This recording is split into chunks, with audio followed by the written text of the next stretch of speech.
SSC CGL ഇനി പഴയ CGL അല്ല, മാറ്റങ്ങളോടെയാണ് പുതിയ CGL നോട്ടിഫിക്കേഷൻ വന്നിരിക്കുന്നത്. എന്താണ് മാറ്റം? രണ്ടാണ് മാറ്റം. ഒന്ന് എക്സാം പാറ്റേണിലും മറ്റൊന്ന് പോസ്റ്റുകളിലും. ഈ ഒരു മാറ്റം നമ്മൾ പ്രതീക്ഷിച്ചത് തന്നെയാണ്. കാരണം റീസെന്റ് നടന്ന CPO എക്സാം ആയാലും അതേപോലെ തന്നെ SSCയുടെ സെലക്ഷൻ പോസ്റ്റിന്റെ നോട്ടിഫിക്കേഷൻ ആയാലും ഇതിലെല്ലാം തന്നെ ഈ ഒരു മാറ്റത്തിന്റെ സൂചന നമുക്ക് കിട്ടി. എന്നാൽ ഈ ഒരു സെക്ഷണൽ ടൈമിംഗ് ഒരു സയന്റിഫിക് ആയിട്ടുള്ള ഒരു ഡിസ്ട്രിബ്യൂഷൻ ആണോ എന്ന് ചോദിച്ചാൽ അല്ല. കാരണം നമുക്കറിയാം Tier 1 ചോദിക്കുന്നത് ഇംഗ്ലീഷ്, മാത്സ്, GK, റീസണിങ് ഇങ്ങനെയുള്ള കാര്യങ്ങളാണ്. അതെല്ലാം തന്നെ ഓരോ സെക്ഷനിലും 25 വീതം ചോദ്യം, ഒരു ചോദ്യത്തിന് 2 മാർക്ക് വെച്ച് 50 മാർക്കുമാണ് വരുന്നത്. സോ നേരത്തെ ആയിരുന്നെങ്കിൽ ടോട്ടൽ ടൈം 60 മിനിറ്റ്സ് ആയിരുന്നു, 1 മണിക്കൂറിനുള്ളായിരുന്നു ഈ 100 ചോദ്യങ്ങൾ നമ്മൾ ചെയ്തുകൊണ്ടിരുന്നത്. 25 ക്വസ്റ്റ്യൻസ് വരുന്ന മാത്സ് ആയാലും 25 ചോദ്യമുള്ള ഇംഗ്ലീഷ് ആയാലും GK ആയാലും റീസണിങ് ആയാലും എല്ലാവർക്കും ഈക്വലിയാണ് ടൈമിംഗ് ഡിസ്ട്രിബ്യൂട്ട് ചെയ്തിരിക്കുന്നത്. 15 മിനിറ്റ് ആണ് വരുന്നത്. സോ 15 മിനിറ്റ്സ് 4 സെക്ഷൻസിന്, അങ്ങനെയാണ് 60 മിനിറ്റ്സ് കാൽക്കുലേറ്റ് ചെയ്യുന്നത്. ഇത് നമുക്കൊരു പണിയാണ്. കാരണം 25 ക്വസ്റ്റ്യൻസ് വരുന്ന മാത്സ് ചെയ്യാൻ വേണ്ടിയിട്ട് വെറും 15 മിനിറ്റ് സമയമാണ് കിട്ടുന്നതെങ്കിൽ നമുക്ക് മാത്സ് ചെയ്യാൻ പോയിട്ട് മുഴുവൻ വായിക്കാൻ പോലും ഉള്ള സമയമില്ല. ഇനി ഇംഗ്ലീഷിന്റെയും GKയുടെയും അവസ്ഥ എന്താണ്? നമുക്ക് കുറെ സമയം കിട്ടും. കാരണം 15 മിനിറ്റ് നമുക്ക് അത്രയും സമയം വേണ്ട ഇംഗ്ലീഷ് ചെയ്യാനായിട്ട്, 25 ക്വസ്റ്റ്യൻസ് ഇംഗ്ലീഷ് ചെയ്യാനായിട്ട്. അതേപോലെ തന്നെ GK ആയാലും 25 ചോദ്യം ചെയ്യാൻ 15 മിനിറ്റ് ധാരാളം, വളരെ കൂടുതലാണ്. അപ്പൊ ഈ ബാക്കിയുള്ള സമയത്ത് നമുക്ക് തോന്നും നമ്മൾ ആൻസർ ചെയ്യാത്ത ക്വസ്റ്റ്യൻ ഒന്ന് പോയിട്ട് ഓപ്ഷൻ ഒന്ന് ചെയ്താലോ, ഓപ്ഷൻ പ്രസ് ചെയ്താലോ, ഒന്ന് കുത്തി നോക്കിയാലോ എന്നുള്ളത്. നെഗറ്റീവ് മാർക്സ് അടിക്കാനുള്ള സാധ്യത വളരെ കൂടുതലാണ്. ഇക്കൂട്ടത്തിൽ ഇപ്പോൾ ഭാഗ്യവാനായിട്ടുള്ളത് റീസണിങ് മാത്രമാണ്. കാരണം 15 മിനിറ്റ്സിനുള്ള 25 ക്വസ്റ്റ്യൻസ് നമുക്ക് അത്യാവശ്യം നന്നായിട്ട് തന്നെ ചെയ്യാൻ പറ്റും.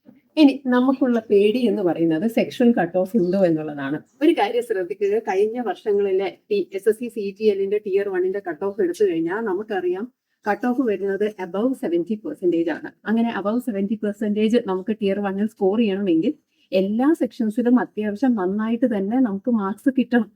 അപ്പൊ അതുകൊണ്ട് സെക്ഷൻ കട്ട് ഓഫ് ഉണ്ടെങ്കിലും ഇല്ലേലും നമുക്ക് 4 സെക്ഷൻസ് നന്നായിട്ട് പെർഫോം ചെയ്തെങ്കിൽ മാത്രമേ ആ ടോട്ടൽ സ്കോർ 70% അബവ് ആവുള്ളൂ. എന്ന് മാത്രമല്ല Tier 1 ക്വാളിഫൈങ് മാത്രമാണ്. Tier 2ലാണ് നമുക്ക് Tier 2 ആണ് നമ്മുടെ മെറിറ്റ് ഡിസൈഡ് ചെയ്യുന്നത്.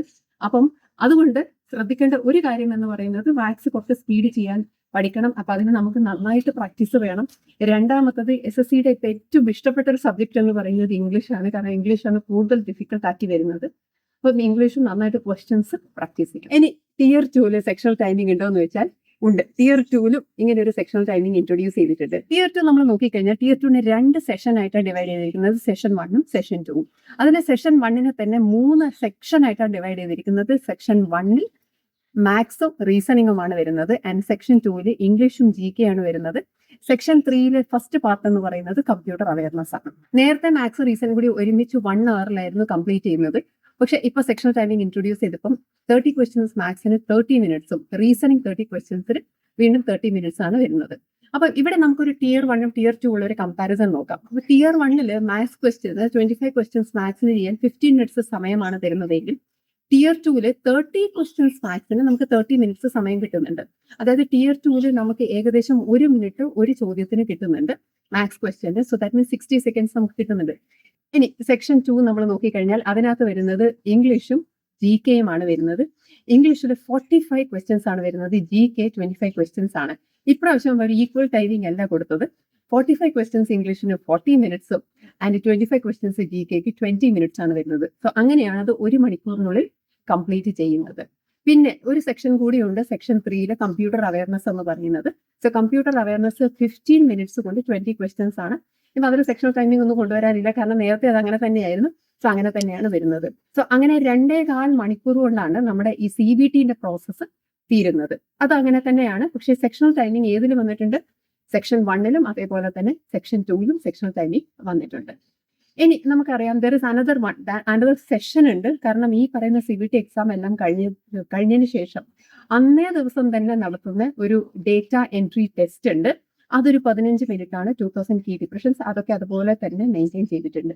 സോ ഇങ്ങനെയാണ് ഒരു എക്സാം പാറ്റേണിൽ വന്നിരിക്കുന്ന ഒരു വ്യത്യാസം.